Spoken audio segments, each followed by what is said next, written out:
Good morning, students. Once again now, after explaining the whole lesson, we are coming to the part of the solution of the exercise, or wherever we find that somewhere we have to highlight upon, or we are not done, or it is necessary to solve that specific exercise questions. We are going to solve them. Now the first question I have already done with you, that is choose the correct answer. But in my previous class, I had given you the answers of those questions only. Now next is, again fill in the blanks only, page number 16. We are dealing with question number 2, that is fill in the blanks. I will be writing just answers. So if you have textbook, you can mark the answers in the textbook only. First question is, the SI unit of speed. The SI unit of speed upon distance is equals to meters per second. Or B is, speed is the distance covered by a body in unit, time / length is given, we are writing time.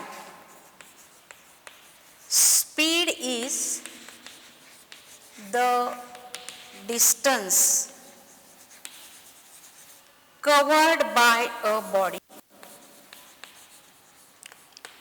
in unit, we are writing time. Time is the answer, because we always say that speed is nothing but it is a distance traveled by a specific body in unit period of time. So in unit we are writing. So unit is the correct answer. C is, the volume of spherical marble is, marble width, not is, marble radius 1 centimeter is. They have given you the option 4.18 centimeter cube or 39.49 centimeter per cube.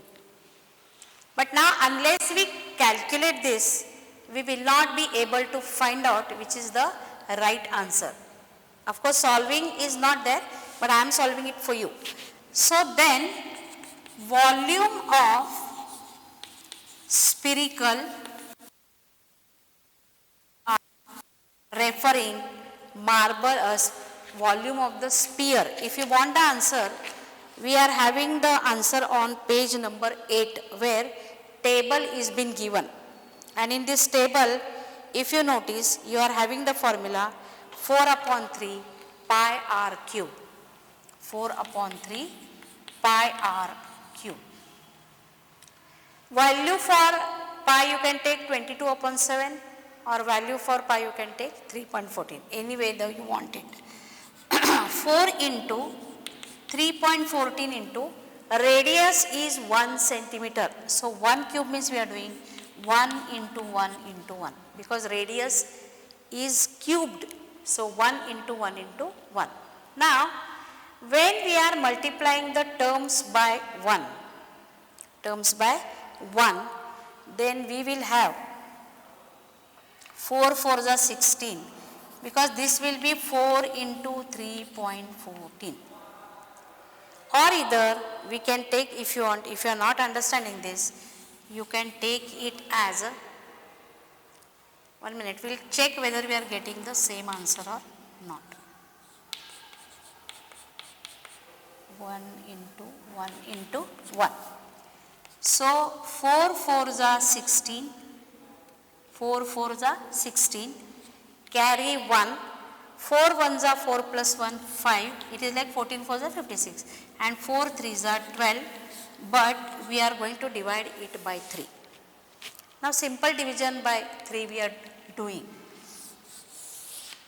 It is like 12.56 divided by 3. Simple division. 12.56 divided by 3. So here we will get 3 4s are 12. Put point, bring 5. 3 1s are 3. 2 left. Big 6 we are bringing down. 3 8s are 24. 2. But if you notice, here you will be getting recurring C, because each time we will be taking 0, 3 6 are 18, again we are taking 2 and so on. So approximate value we are getting here is 4.18, 4.18, and therefore 4 upon 3 pi cube we are getting is 4 upon 3 into 3 1 cube is equals to 12.56 by 3, and then the answer for that is 4.18. So this is the right option what we have, that is 4.18 cubic centimeter or centimeter cube. You can read it in any way. So they have given you the answer 33.49, but the correct choice for this statement is 4.18 cubic centimeter. Now next they have given you the speed of the vehicle is read by. Speed of the vehicle is read by. Last one.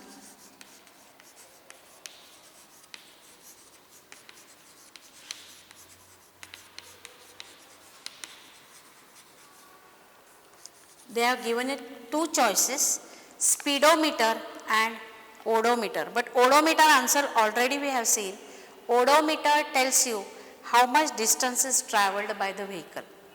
How much distance is travelled by the vehicle. Whereas the speed of the vehicle is given by the speedometer. This is the correct answer. Speedometer. Speed of the vehicle is given by speedometer, whereas the distance travelled by the vehicle is given by odometer. It is odometer. So this is about the fill in the blanks which are given in your textbook. I will give you just 2 minutes time to mark this answer, because solution is already there in front of you. Like how we have got the answer 4.18, and we have seen that when we are cubing 1, we are getting 1 cube 1 only. So 4 into 3.14 we are getting 12.56, and denominator 3 is there. So we get the answer of 4.18, where the choice is given 4.18 cubic centimeter or centimeter cube. So these are the answers which are being asked in your textbook.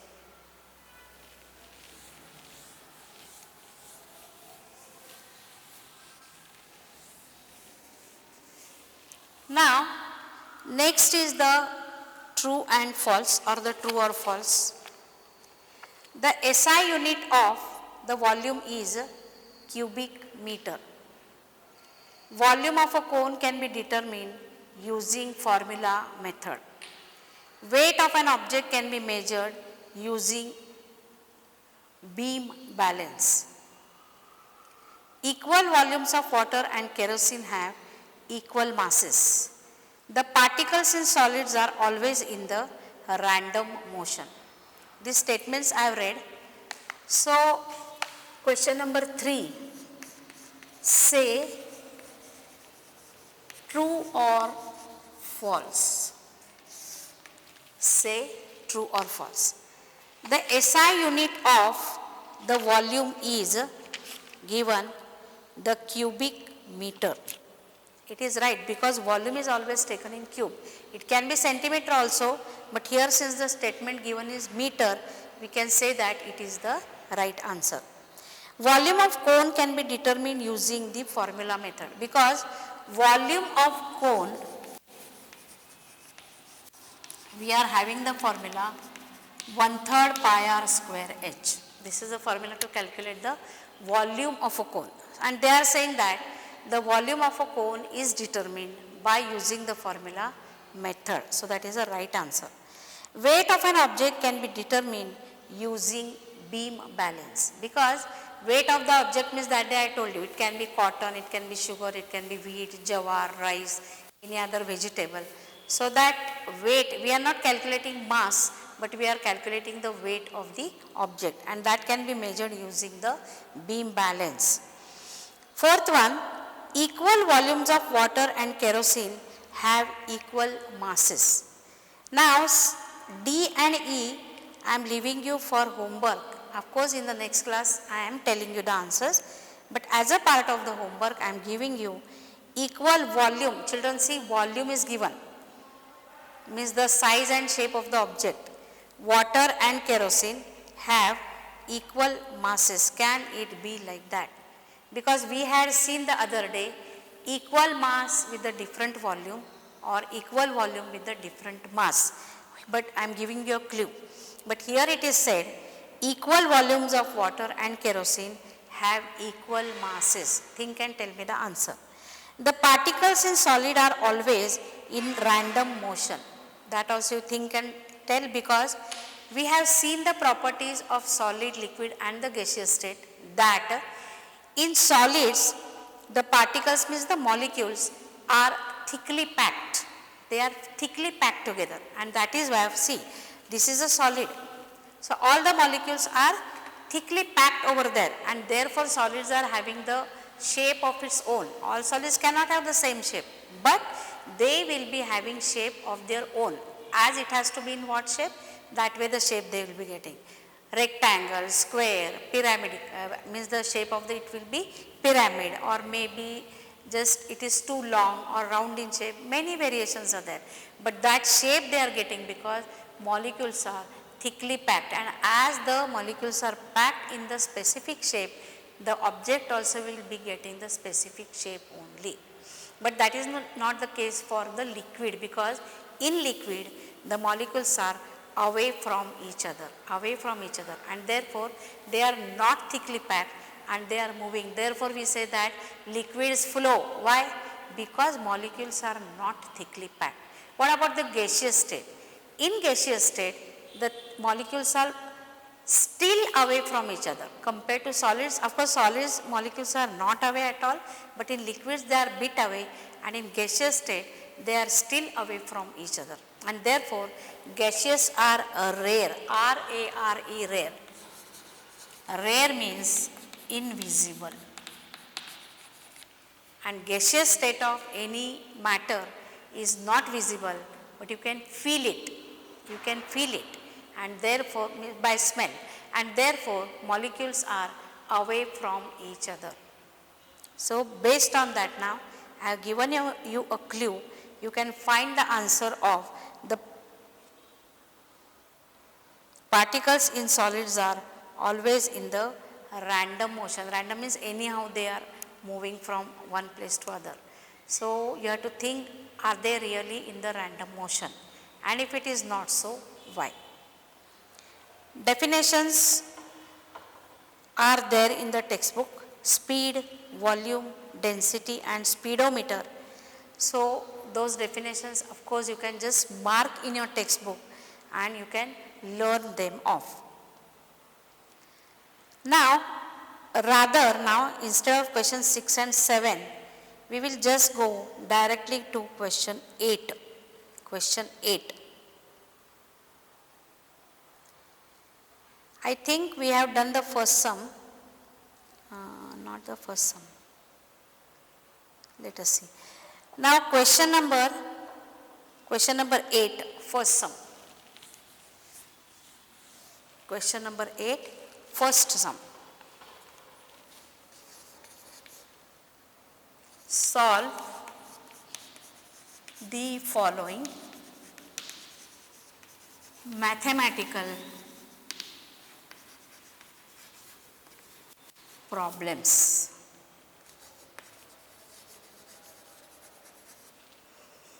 B1, find the mass of the ball whose volume is.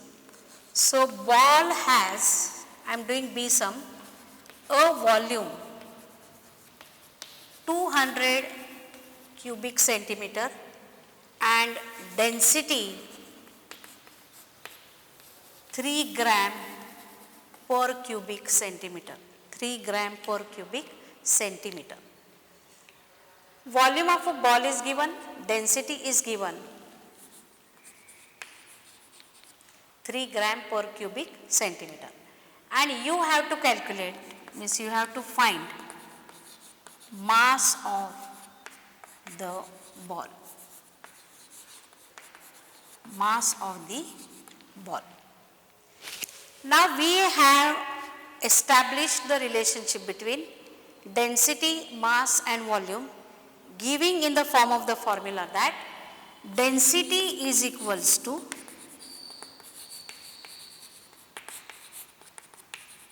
mass upon volume. Density is equals to mass upon volume, and wherever the terms are there, we are going to just substitute the value there, or either if you want to find the mass, we can do this way, cross multiplication.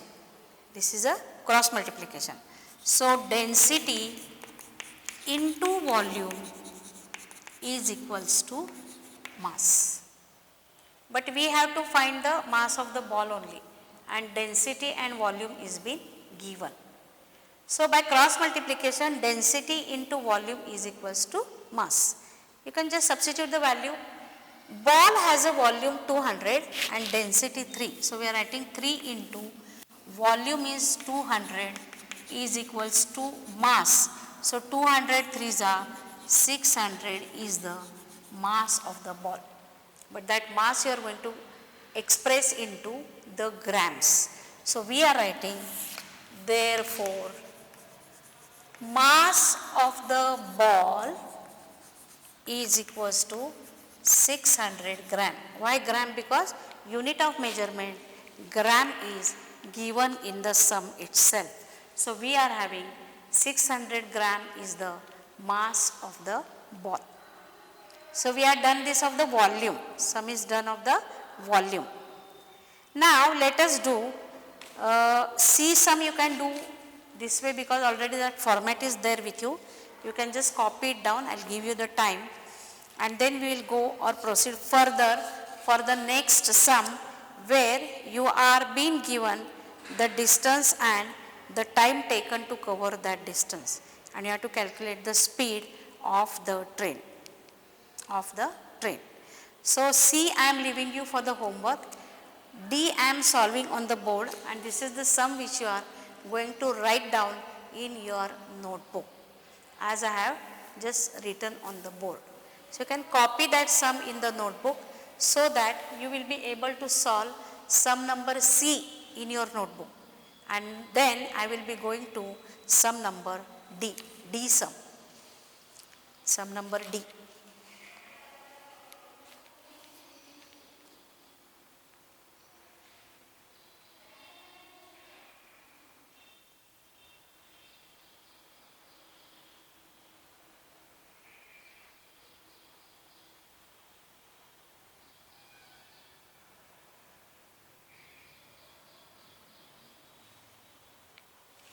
Hope so you all have taken down the sum. So I will proceed further for sum number D. By the time I write the sum, you can write the sum in your notebook. Meantime, I will write sum number D.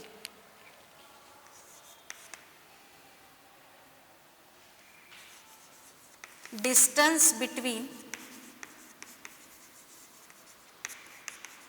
the two stations is 300 kilometer, and a train takes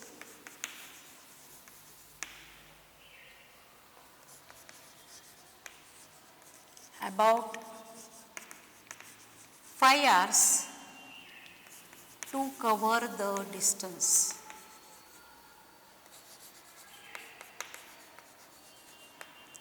To find or to calculate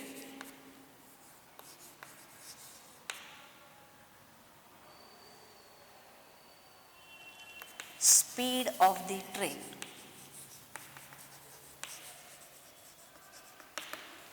This is the sum asked. Now obviously you are going to write the formula speed is equals to distance upon time taken, our standard formula. So in a solution part of it, solution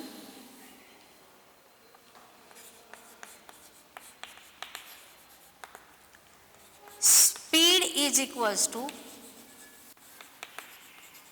distance covered upon time taken, and distance covered we are having is 300 kilometers, and they are not said ki convert into the system of international or either meters per second. So we will write that answer in kilometer per hour. So 300 upon time taken is 5. So 5 ones are 5 6 are 30 and 0. So speed is equals to 60. Therefore, speed of the vehicle is 60 kilometer per hour, because they are not asked you in the system of international. Suppose I wanted to convert this into the system of international, this 300 by 5 I would have multiplied by the standard number 5 by 18. I will show you that also. We can show that also.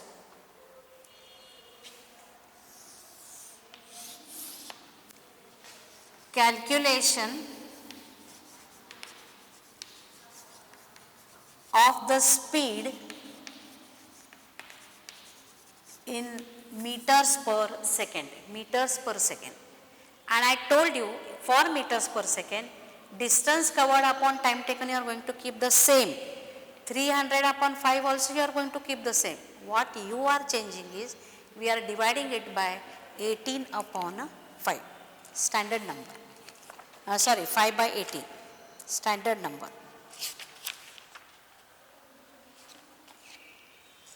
So speed is equals to distance upon time taken.